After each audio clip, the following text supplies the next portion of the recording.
አንቻው ሳምንት ብሎ እኮ እናንተ ሚዲያን አቆጣጠረችው። ለካ አዳሚ ሙሉ እንቅልፍ አጣ እናንተ በሩታ ምክንያት። በፈጣሪ ስም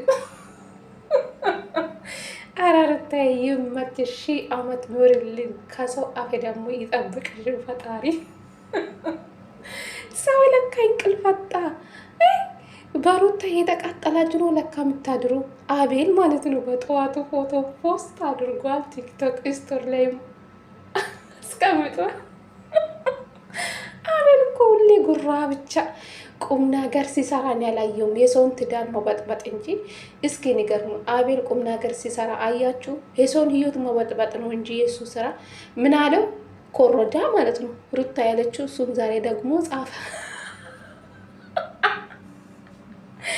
ይዘገያል እንጂ ሀያ የጅብናት ተባክ።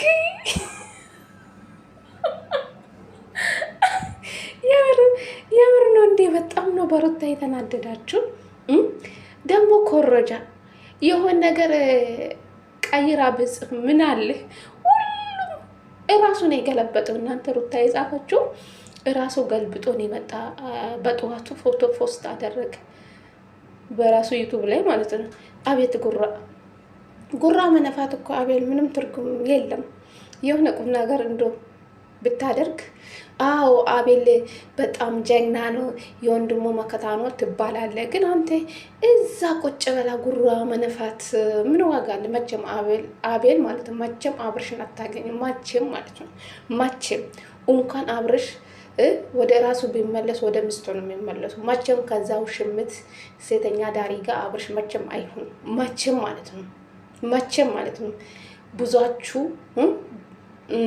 ብዙዎቹ ብዙ ባትለፉ ጥሩ ነው። ገባችሁ አይደለ? ምን ጉድ ናችሁ? ለካ እንቅልፍ የአብርሽ ነገር እንቅልፍ ያሰጣችሁ እንዴ?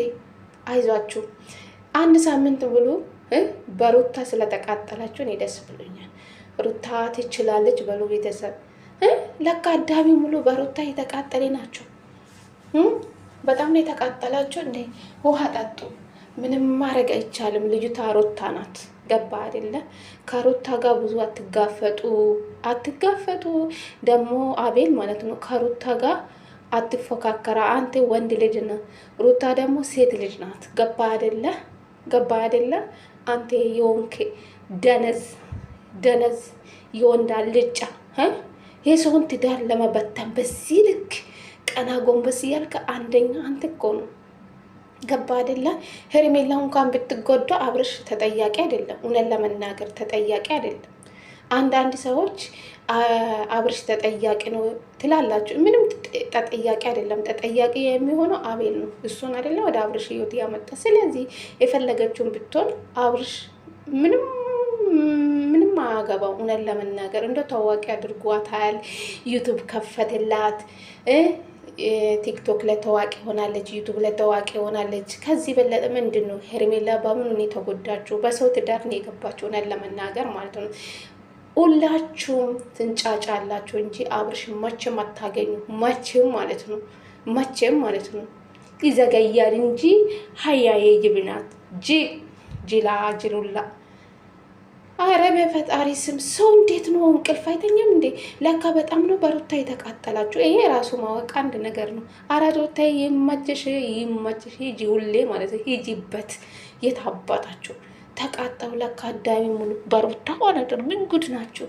አቤል ገና ኢርር ትላለ በሩታ ማለት ነው። በተለይ አንቴ ማለት ነው በጣም ብዙ ነገር ያለበት ሰውዬ ነው ጅላጅል። አንተ የውሽምት ደላላ ነው እንጂ የሰውን ህይወት መበጥበጥ ነው። ምን አይነት ገንዘብ ለአንተ እንደተሰጠ አናውቅም። አንተ የውሽምት ደላላ ነው። ደላላ ማለት ተገዝቶ ነው እንጂ የመጣ የሰው ህይወት ሄደና በጥብጣ ተብሎ ነው ተገዝቶ ነው የመጣ አቤል ማለት ነው። ይሄ ጅላጅል ምኑ ነው የምትደግፈው አቤል ማለት ነው። ይሄ አለቅላቂ ሰውዬ በፈጣሪ